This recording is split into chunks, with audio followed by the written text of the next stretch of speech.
habla de una sola cosa en específico, sino que dice que abarca muchas cosas más, orientadas a generar, capturar y diseminar la experiencia y otro tipo de contenido relevante para el negocio. Mire que ahí ya no solamente se enfoca en la información, sino en toda la experiencia.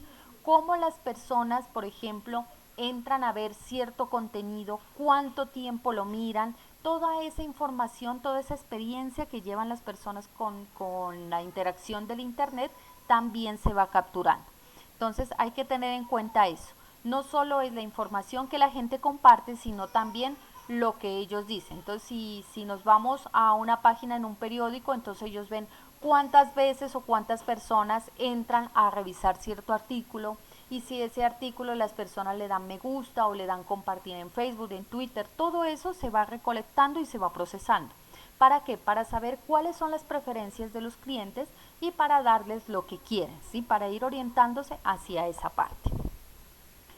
Se puede decir que en esta era de la información donde todos la están utilizando, ya la gestión de conocimiento se volvió algo que toda empresa tiene que tener en cuenta. Entonces, para tener una competencia hay que aprovechar esas capacidades que nos da esa gestión.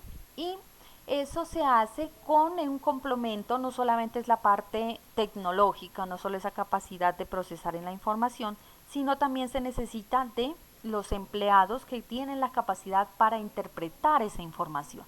Entonces, hay una parte complementaria de igual importancia, que es las personas con el conocimiento, los expertos, que son capaces de entender eso y de aplicarlo de una forma útil a la compañía. ¿Para qué?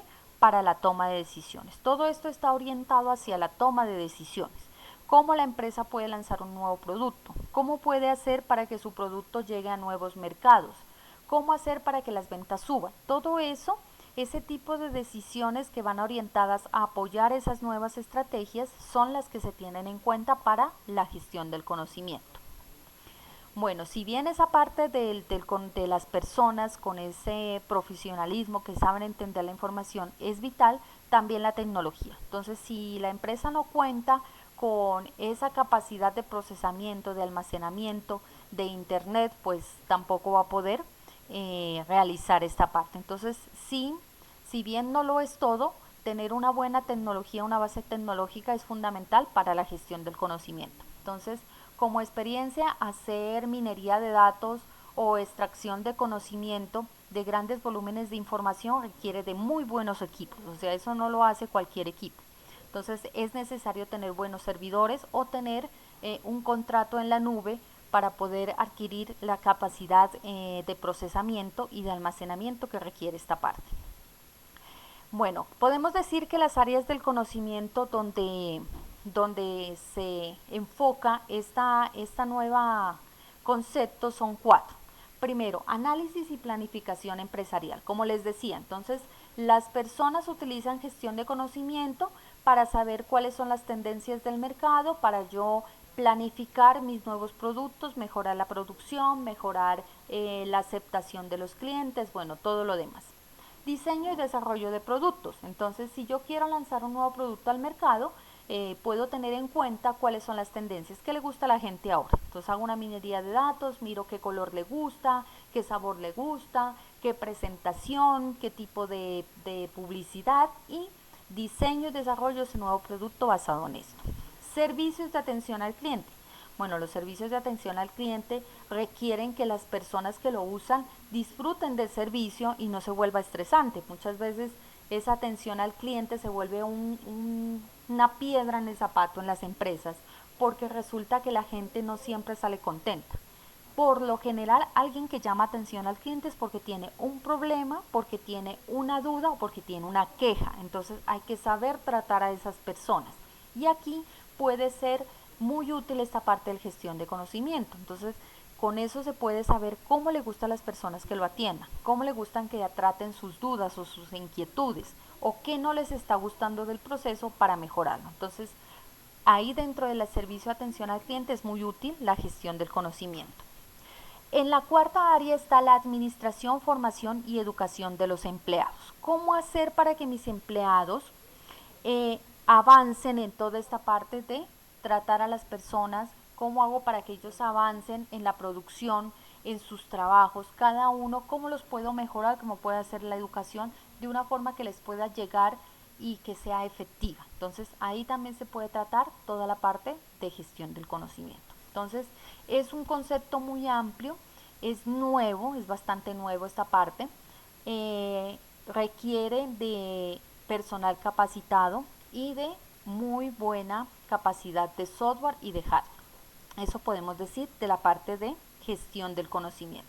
Entonces, si tienen alguna duda sobre esta parte, me dicen por favor.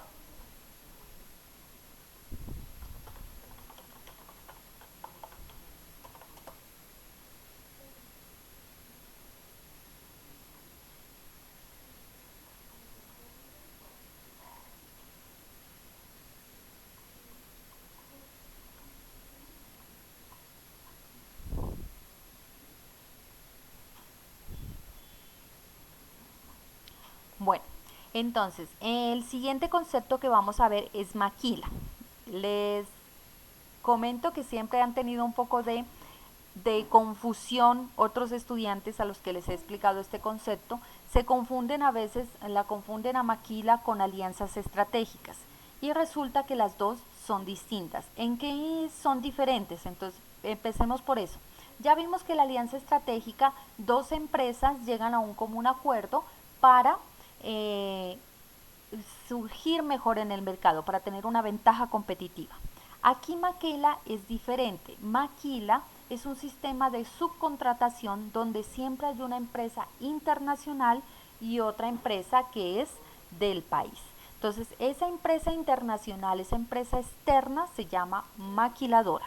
Y la empresa interna es una empresa que está brindando un servicio con los bienes y las materias primas y los insumos, ¿sí? Entonces,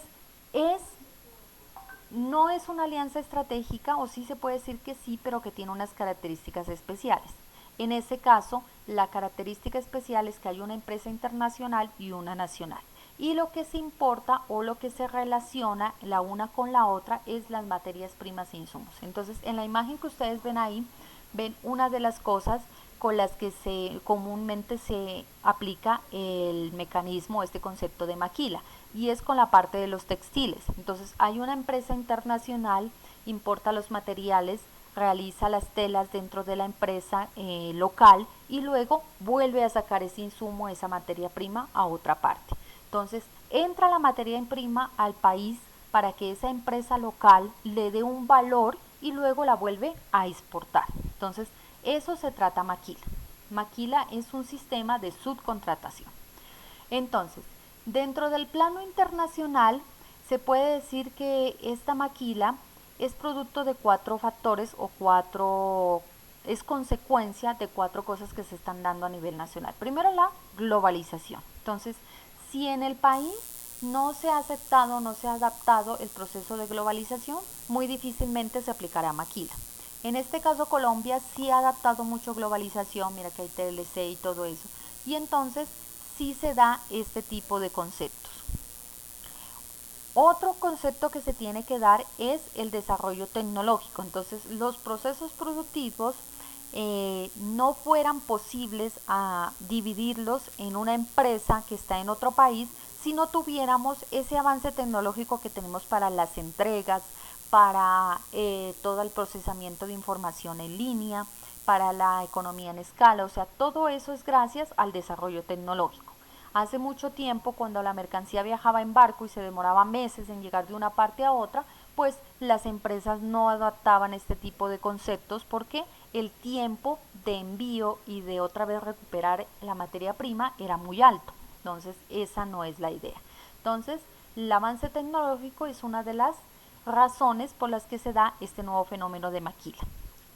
Innovaciones en materia de transporte y comunicación, lo cual permite reducir tiempos y costos en la transferencia de productos e información. Entonces, como les digo, ese avance ya específicamente dentro de la parte del transporte y las comunicaciones es lo que permite que la empresa maquiladora esté pendiente de la parte y los procesos que se hacen dentro de la empresa que está adaptando maquila en el país. ¿Hay diferencias entre los salarios en los países en vía de desarrollo y en los industrializados? Claro que sí. Entonces, ¿por qué? No sé si ustedes alguna vez se han dado cuenta que muchas de las cosas que se producen en masa, por ejemplo los juguetes, dicen hechos en Taiwán o hechos en China. O sea, ¿por qué es? Es porque en esos países la mano de obra es muy barata. Entonces, esa es la razón por la que muchos de esos productos se llevan a esos países para que la mano de obra sea explotada y no tiene el mismo precio que si se lo hiciera en los productos en los países desarrollados. Entonces, esa es una de las razones por las que se da también este fenómeno de maquila. La creciente competencia entre mercados internacionales, eso también ha dado pie para que esto se dé, porque se reducen costos en la producción y eso permite que las empresas tengan un nivel de competitividad. Entonces, si hay una empresa que manda a Taiwán y paga la hora a 2.000 pesos, entonces le va a resultar mucho más económico poner su producto al mercado que si es una empresa local que paga la hora a 15.000 o a 20.000 pesos. Entonces, esa es la razón porque la competencia hace que se bajen los costos y se utilice este tipo de sistemas de subcontratación. Entonces, aquí en Colombia, lo que antes era el comercio de exterior, eso le cambian el nombre todo el tiempo, sacó una resolución que daba los conceptos o la definición exacta de maquila y que daba toda la reglamentación de esos procesos dentro del país.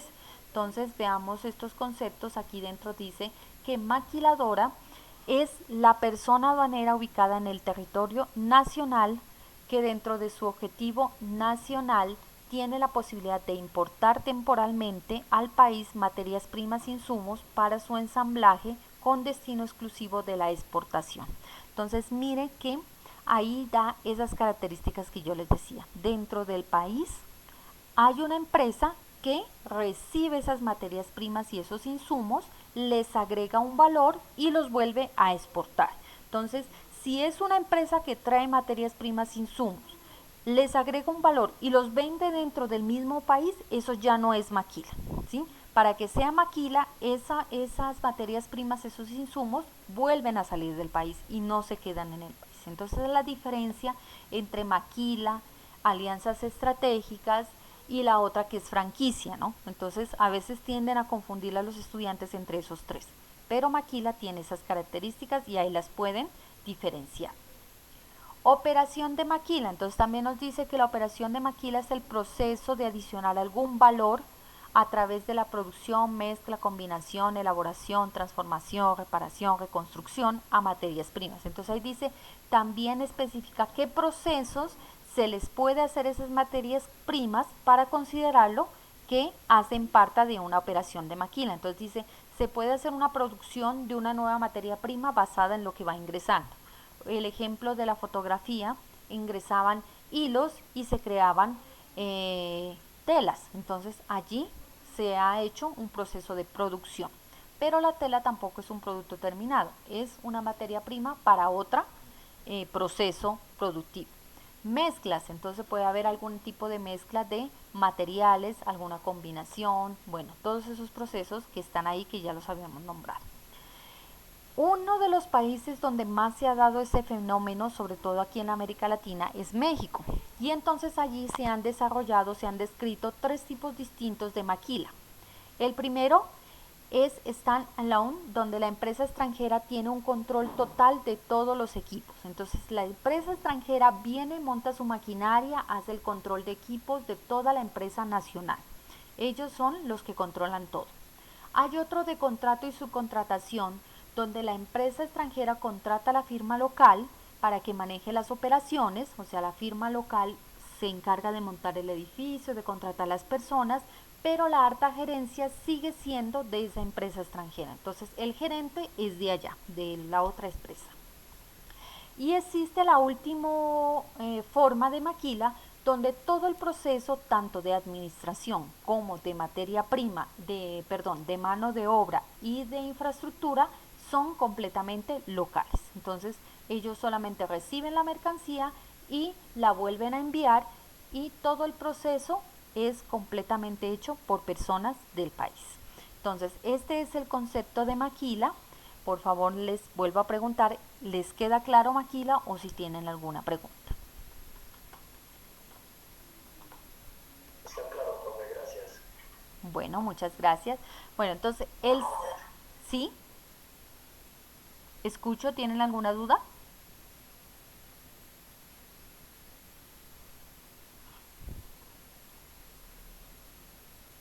Bueno, entonces, el siguiente concepto, si algunos los insumos salen del país, pero otros se quedan, ¿sería maquila? No. No es muy claro el concepto de maquila y dice que los insumos se reciben, se les hace un cambio y otra vez salen del país. Si ya usted trae los insumos y usted los vende y los deja aquí, entonces eso ya no es maquila, eso ya es, se podría hacer una franquicia tal vez. Pero para que sea maquila, los insumos entran y salen. Esa es la característica que tiene que ser maquila. ¿Sí le queda claro la duda al compañero?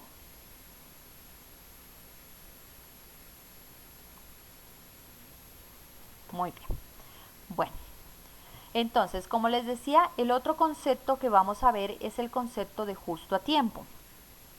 Ese concepto surge después de la Segunda Guerra Mundial. La empresa que lidera este concepto es Toyota.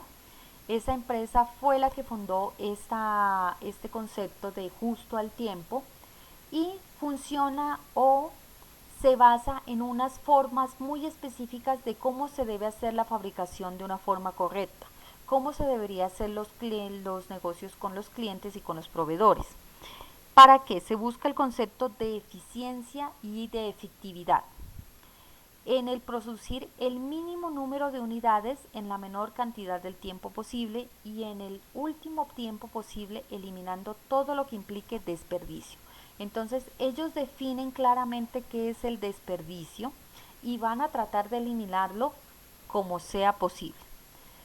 Uno de los otros conceptos que maneja justo a tiempo es el concepto de calidad. Entonces dicen que calidad no es perfección, pero que de todas maneras implica tratar de llegar o de acercarse lo más posible a esa parte de la perfección. Y siempre buscan, ellos siempre tratan de encontrar el desperdicio. ¿Desperdicio de qué? De recursos, de materias primas y de tiempo. Entonces por eso de ahí viene el nombre de justo a tiempo. Es una modalidad, se conoce también con JAT, y es toda una filosofía, o sea, no solamente modifica los procesos, sino modifica la forma en la que la gente ve su trabajo, cómo las personas miran el trabajo que están realizando y cómo se puede eliminar todos esos procesos, en todos los procesos desde la compra hasta la distribución y la entrega al cliente, esos desperdicios que ellos llaman de tiempo o de recursos.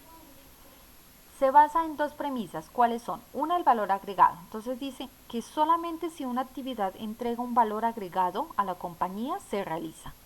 Si no se puede evidenciar un valor hacia la compañía, ese proceso tiene que descartarse, ya no tiene que estarse haciendo. Entonces las únicas actividades que se hacen son las que se entregan un valor agregado y eso tiene que ser una transformación física del producto.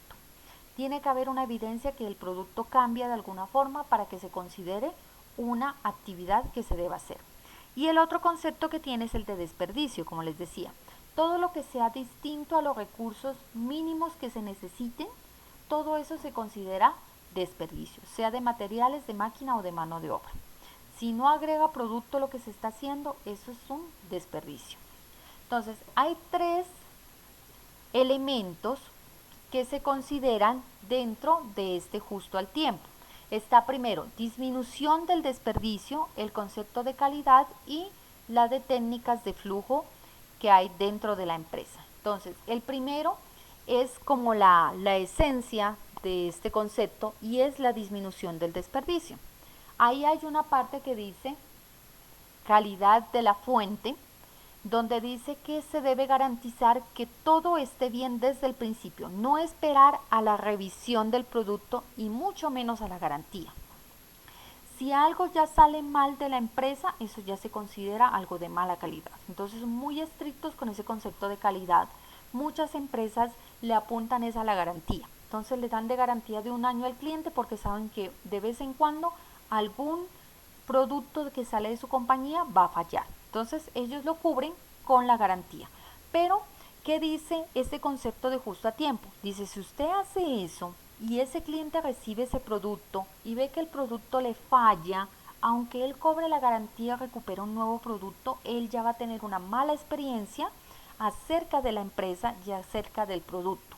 Y usted va a empezar a perder el cliente. Entonces ellos dicen, hay que tener una calidad desde el principio, que no pase ningún producto dañado o en mal estado hacia la parte de inspección interna y mucho menos hacia el cliente en la parte de garantía. El otro ítem que tiene aquí en disminución de desperdicio es carga fabril uniforme. Entonces ellos dicen, no tiene por qué haber días donde hay sobreproducción del producto y otros días donde no se produce nada.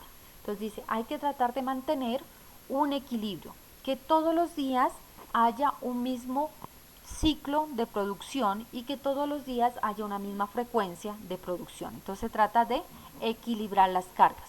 ¿Por qué? Porque dicen que si usted deja unos días más pesados, las personas y las máquinas y la materia prima se sobrecarga y lo más probable es que la calidad se vea afectada. Bajo ese concepto se basa. Lo tercero que hay dentro de disminución de desperdicio es operaciones coincidentes. Entonces hay que tener mucho cuidado con que las operaciones que se hagan al mismo tiempo sean independientes. ¿Para qué? Porque si usted tiene, por ejemplo, un producto que para pasar por el proceso B necesita primero haber pasado por A y los dos están haciendo al mismo tiempo, es posible que el proceso B se pare hasta que A termine. Entonces, ellos lo que dicen que hay que tener mucho cuidado cómo se manejan las operaciones coincidentes, tanto en la parte física, que puede ser que se necesite una misma máquina al mismo tiempo, en la disposición y en la localización de las máquinas. Entonces hay que tener cuidado con esas operaciones. Tiempo mínimo de alistamiento. Entonces, ¿a ellos a qué se refieren con alistamiento? Es el tiempo que se requiere para que un proceso de calidad deje de ser revisado y se pase al siguiente. Entonces, a veces en algunas fábricas se termina un lote de producción y para arrancar el siguiente hay un tiempo muerto. Entonces, eso lo que se refiere aquí es que ese tiempo muerto entre un lote y el otro sea el mínimo posible. Está un sistema de alar. ¿A qué se refiere? Significa que los inventarios tienen que irse rotando automáticamente. Si un producto sale del inventario, automáticamente tiene que alar la compra o el reemplazo de ese producto, sea en la parte con los proveedores o sea en la parte de entrega al cliente. Esa técnica especial de sistema de alar también se conoce como Kanban y tiene toda una serie de ítems que se tienen que hacer para garantizar ese sistema de alado, que las cosas vayan jalando, automáticamente usted retira un producto del inventario, sea reemplazado, para que haya una producción constante, para que se garantice que siempre estará el producto, que siempre estará la materia prima y nunca va a fallar. Entonces es difícil alcanzar ese nivel de perfección. Entonces dicen que solo cuando alguien es capaz de alcanzar ese nivel durante un cierto tiempo, se considera que está realizando ese proceso de Kanban, si no, no lo está haciendo. Otro que dice es las compras. Entonces dice que para que toda empresa tenga éxito, debe garantizar que tiene una buena relación con los proveedores, que esa relación va a ser sólida tanto en aspectos de calidad, que usted esté seguro que el insumo que le está entregando el proveedor es completamente de calidad y no tenga que estarlo revisando constantemente. Tiempo de producción, o sea que él sí le va a entregar, sí va a ser cumplido en las entregas y en los costos, que no le va a variar los costos, que un día le digan no, el insumo vale tanto y el otro diga no, es que como está escaso ahora está más caro. O que otro día le digan ni siquiera lo encontré. Entonces, eso dice que es necesario tener una buena relación o conseguir verdaderos proveedores que le puedan garantizar esa parte de que usted esté tranquilo tanto en calidad como en consumo y en tiempo. El concepto de calidad, que es otro muy fuerte dentro de todo este proceso de justo a tiempo, dice que la calidad no debe depender del proceso de inspección, de revisión. Debe garantizarse desde el principio. Dice que los defectos no son gratis, o sea, una vez haga un producto con algún defecto, alguien va a tener que pagar por ellos y tiene que conseguirse o debe fácilmente detectarse quién es la persona responsable que cometió ese error. Entonces, ahí habla también el concepto de responsabilidad. A cada empleado se le asignan procesos y se le asignan partes del producto y son su responsabilidad. Y si llegan a fallar, esa persona debe asumir las consecuencias y debe hacer un pago por lo que se ha perdido. Porque dice que esos pagos,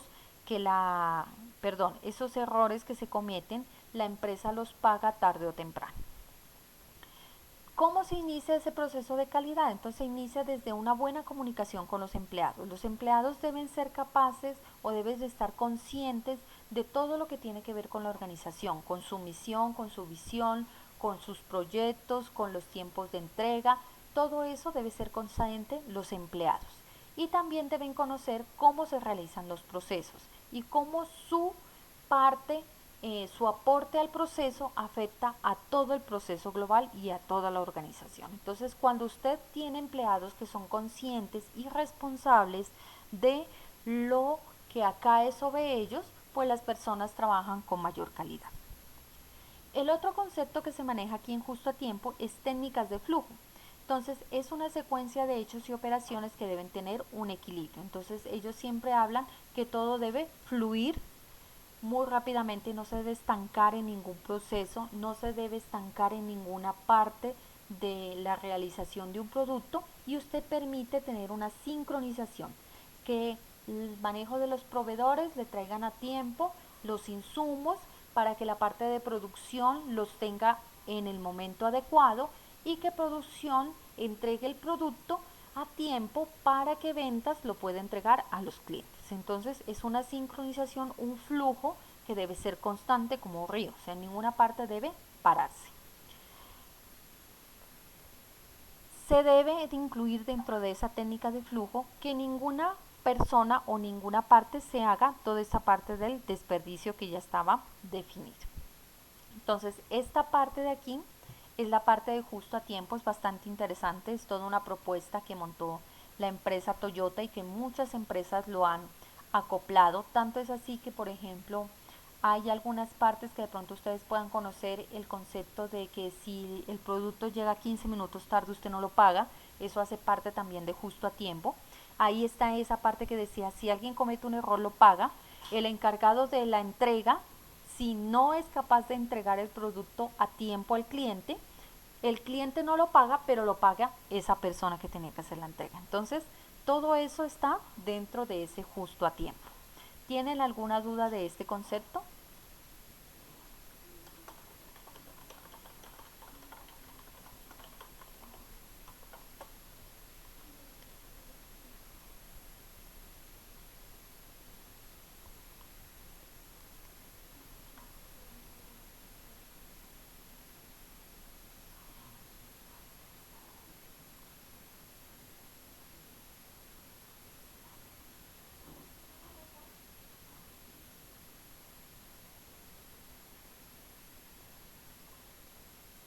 No, muy bien. Bueno, entonces, el otro concepto que vamos a ver hoy es el concepto de clúster industriales. Los clústeres industriales son agrupaciones de forma física. Ahora sí estamos yendo a una parte física de empresas o instituciones que están interconectadas de alguna manera en un campo en específico.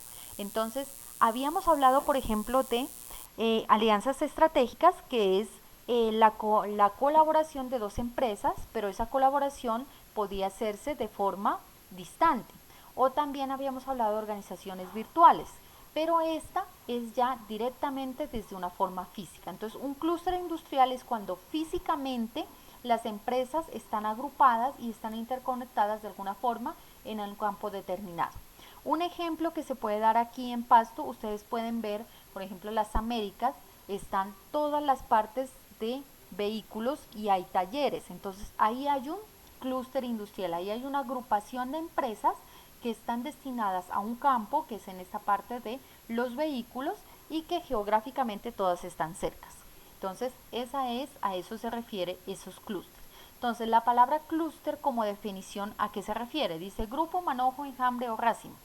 Agrupa una amplia gama de industrias y otras entidades que se relacionan para competir. Entonces aquí siempre se está hablando de competencia de mercado, de tratar de llegarle a los clientes de una forma mejor, de una mejor manera. Incluye desde proveedores hasta la parte de economía y de política y de todo más. Entonces, en la imagen que está allí está una parte muy conocida en Estados Unidos, que es Valley, donde se concentran empresas de tecnología, está incluso el gobierno de los Estados Unidos, y entonces todo se concentra en una sola parte física. Hay granjas de servidores, grupos de trabajo de investigación, bueno, toda una cantidad que tiene que ver con la parte de tecnología. Entonces, ese es un ejemplo de esos clústeres industriales.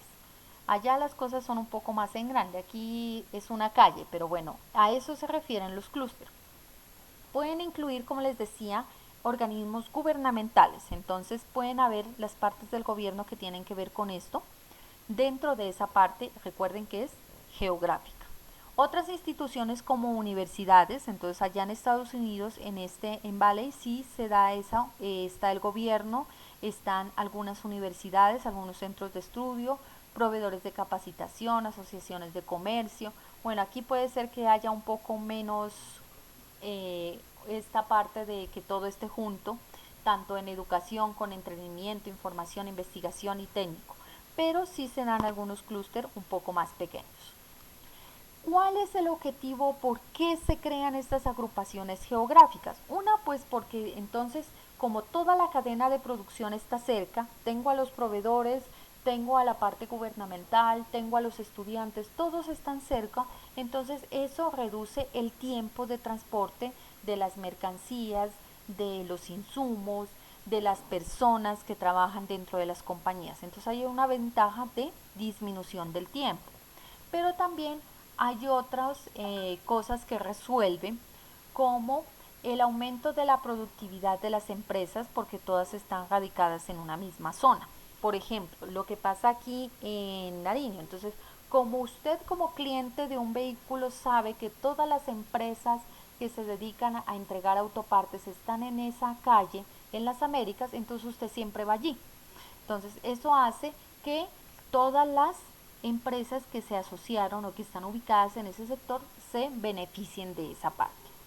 Imponen un rumbo y un ritmo de innovación base del futuro y crecimiento de productividad. ¿A qué se refieren eso? Como usted tiene la competencia cerca, entonces por lo general todos manejan el mismo precio, todos manejan la misma tecnología. Entonces si alguno saca algo nuevo, una innovación, los otros se dan cuenta fácilmente porque están cerca y todos se equilibran. Entonces hace también que todos crezcan porque todos quieren competir y tratan de aportar constantemente con innovación. Y entonces eso permite, es una ventaja que da estos clústeres.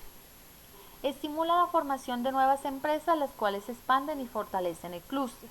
Entonces, cuando ya empieza a crecer ese clúster, entonces si una empresa quiere dedicarse a eso, pues siempre trata como de ubicarse en ese sector porque sabe que es seguro que ahí van a llegar clientes. Y a pesar de que es una nueva empresa, el simple hecho de estar ahí puede garantizarle que empieza a crecer y que se empiece a fortalecer. Entonces, esos clústeres industriales se puede decir que son unas asociaciones geográficas de empresas que tienen que ver todas con un mismo campo o con una misma producción, algún tipo de producto en específico.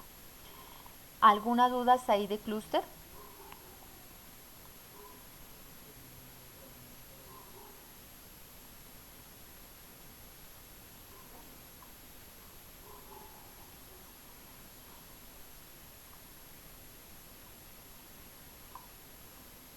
¿Está todo claro ahí en la parte de clúster?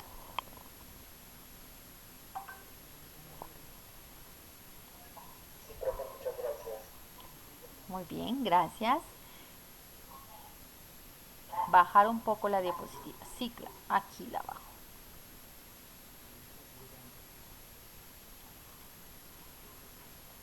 ¿Tienes alguna duda de esa parte?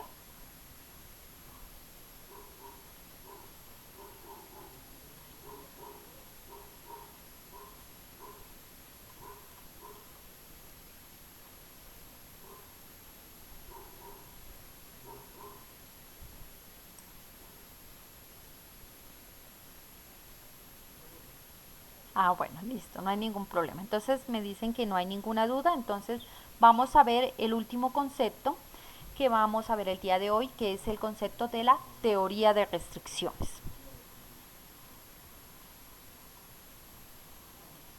Entonces, ¿a qué se refiere una restricción? Primero que todo, una restricción es cuando se dice que algo tiene un límite determinado o un rango en el cual se puede mover. Entonces, por ejemplo, la imagen que está ahí dice que los vehículos solo pueden tener 10 metros de longitud para ubicarse en algún estacionamiento o alguna cosa. Entonces, eso se refiere a una restricción. Hay que tener claro qué es una restricción para poder entender la teoría de restricciones. Entonces, la teoría de restricciones es una nueva filosofía administrativa donde se unen un conjunto de métodos sustentados en este concepto de restricción. Y esos conceptos están dentro del sentido común y están orientados a otro concepto que se llama la mejora continua. Entonces, ¿cómo puedo yo, partiendo de esas restricciones, de esas limitaciones, yo mejorar continuamente? Entonces, ¿cómo se hace ese proceso de mejora continua? Hay tres preguntas que se tienen que estar haciendo constantemente dentro de la organización o la empresa. ¿Qué cambiar? ¿Hacia dónde debe cambiar? ¿Y cómo causar ese cambio? Entonces, la mejora continua se basa en el concepto del caos. Dice que todo siempre tiene un caos que se debe estar tratando de contener, que se tiene que estar mejorando. Nada es perfecto y siempre se puede mejorar o cambiar de alguna forma para que los procesos, los productos, los servicios sean cada vez mejores. Entonces, el otro concepto que se trata dentro de la teoría de restricciones, aparte de esas tres preguntas de la mejora continua, es la clasificación o la identificación de los clientes de la empresa. Él dice que hay 4 tipos de clientes. El primer cliente es el cliente que tiene una buena ventaja, una buena rentabilidad por encima del promedio de los clientes que usted tiene en la empresa. O sea, son sus mejores clientes. Esos clientes que usted le dice el producto vale tanto y nunca le dicen rebájeme, o los clientes que siempre compran constantemente, que usted sabe que tiene con ellos fijo una entrega de productos, entonces esos son sus buenos clientes. ¿Y qué dice este proceso de teoría de las restricciones? Usted ya identificó a ese cliente, dele lo mejor de sus recursos para que ellos siempre sigan allí. Si ya identificó los mejores clientes, no los vaya a perder.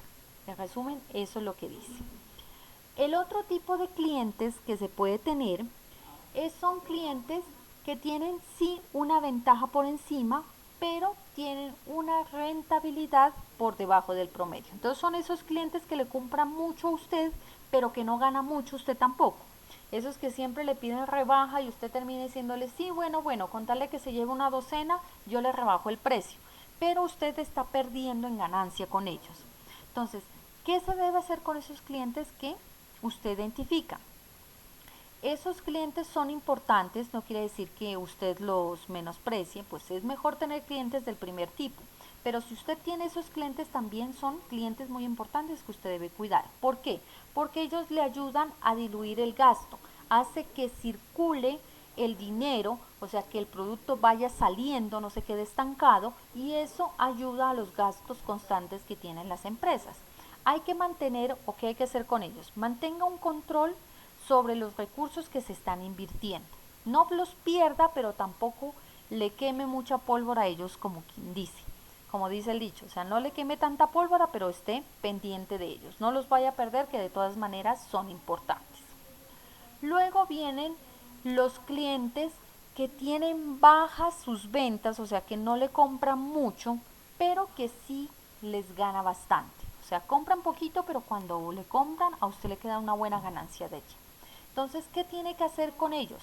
Tiene que tratar de detectar algunas estrategias para que esos clientes compren más, o sea, para mejorar esas ventas con ellos, porque usted sabe que si sube las ventas también va a subir su rentabilidad. Entonces, ahí hay que definir estrategias para convertir a esos clientes del tercer tipo en clientes del primero, esos clientes que siempre nos compran y que nos dejan una buena ganancia.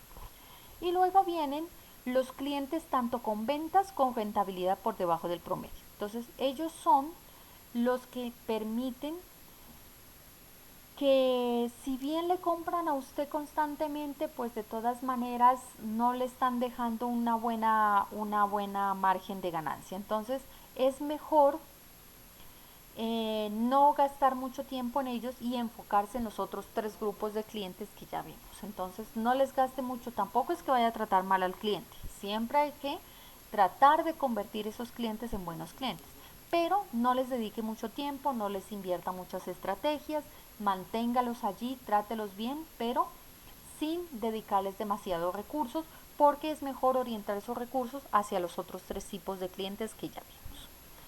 ¿Qué más se ve aquí dentro de la teoría de restricciones? Entonces hemos visto la parte de la clasificación de clientes, que es la que acabamos de ver, y la parte de las preguntas que se tienen que hacer constantemente dentro de mejora continua. Lo tercero es una implementación de instrumentos administrativos. Entonces, esos instrumentos lo que buscan es mejorar las habilidades de gerencia, mejorar las habilidades de la comunicación, del manejo de conflictos internos con el personal, la resistencia a cambios. Recuerden que se basa la teoría de restricciones en un cambio continuo. Y es muy común que dentro de las empresas, incluso dentro de la vida diaria, hay una resistencia predestinada al cambio. O sea, la gente por lo general quiere seguir haciendo lo mismo que siempre hace. Entonces, cuando se propone un cambio, hay un cierto choque, una resistencia. Entonces hay que implementar instrumentos administrativos para mejorar esas cosas. Las habilidades, la comunicación, resistencia al cambio, los conflictos, todo eso debe tratarse dentro de la empresa. Lo cuarto es implementar soluciones innovadoras, o sea, es muy importante la innovación. Debe haber innovación en la aplicación de procesos, en la aplicación de las finanzas, en la aplicación de la gerencia de proyectos, de la distribución, en el mercadeo, en las ventas, en la estrategia, siempre innovar. Buscar nuevas formas de hacer las cosas. Recuerden que se basa en un cambio continuo, entonces la innovación está involucrada o está muy relacionada con esa parte del cambio. Entonces siempre se busca innovar en los procesos, en la forma en la que se compra, en la forma en que se venden los productos. ¿Cómo se encuentra un éxito dentro de este proceso, dentro de la teoría de restricciones? Se mide ese éxito por la capacidad de los resultados al final del proceso. Entonces, ¿cómo es su capacidad de tener el producto a tiempo? Se puede medir. Por ejemplo, lo que se entrega en una área a la siguiente para que pueda hacerse el siguiente proceso. Si usted tiene un área encargada a la compra de proveedores, si ella constantemente le entrega productos al área de producción y nunca tienen esos espacios vacíos donde no hay la materia prima, entonces se puede decir que tienen éxito en ese proceso.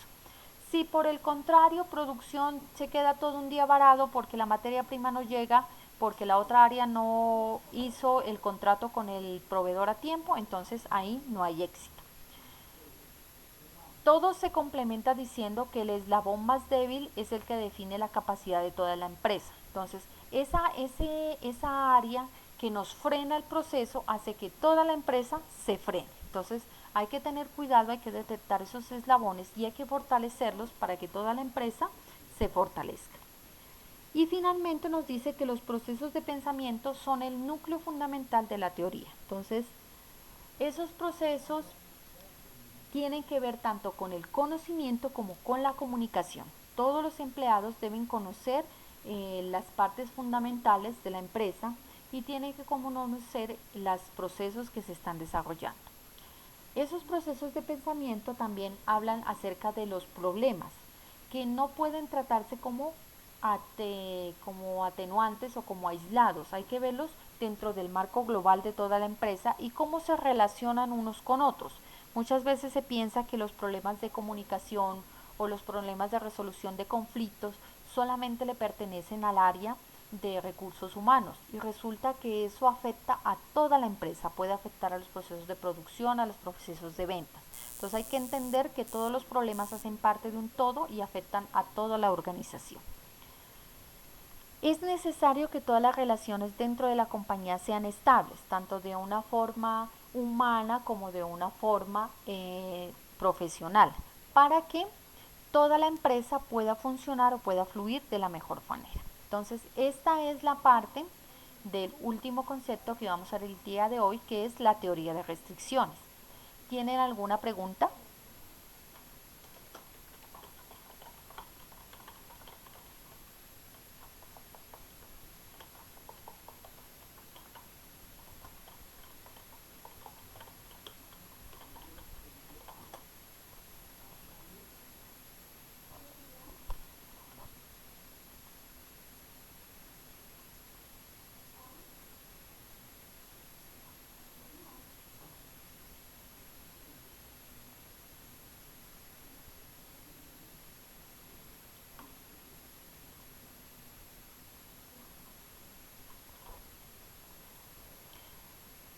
Bueno, dice que no tiene ninguna pregunta. Entonces, recuerden muchachos lo que vimos el día de hoy. Hoy vimos 5 conceptos más de esos conceptos que estábamos revisando, los conceptos actuales en la administración. Vimos gestión del conocimiento, vimos la parte de maquila, justo a tiempo, clúster industriales y teoría de restricciones.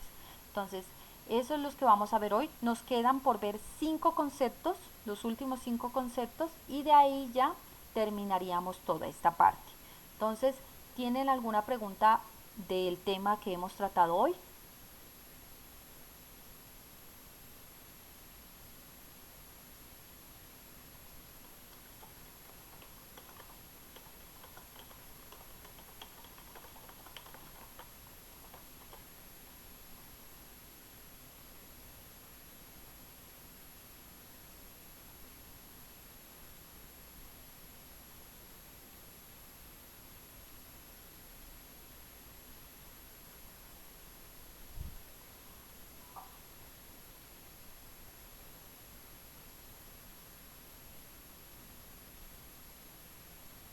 ¿No tienen ninguna duda, muchachos, entonces? Bueno, entonces si no tienen ninguna duda, les voy a pedir el favor que me coloquen en la parte del chat sus nombres, porque no siempre me aparecen aquí en la parte de derecha los nombres completos, para yo te llevar un control de quién está pudiendo asistir a las clases virtuales y quién no. En la parte de evaluación, pues recuerden que por ahora tenemos esa parte suspendida, no hay notas de las actividades, pero yo de todas maneras les entregué por el medio en que ustedes me entregaron su actividad de esto de conceptos actuales, yo les di una retroalimentación para que la tengan en cuenta. Una vez se habiliten las calificaciones en la universidad, yo ya les estaré explicando cómo se va a desarrollar ese proceso y cómo las personas que no han podido hacer sus actividades se pueden poner al día. Bueno, entonces por ahora no queda más que decirles muchas gracias por estar el día de hoy. Recuerden que si tienen alguna duda, alguna inquietud, lo pueden hacer a través del COES, a través del WhatsApp, a través del correo electrónico. Y si quieren, incluso pueden pedir una videollamada y podemos tratar cualquier duda, cualquier inquietud que tengan. Por ahora, muchas gracias. Espero que estén muy bien. Cuídense mucho, muchachos, y nos vemos la siguiente clase. Muchas gracias, profe, lo mismo. Bueno, hasta luego.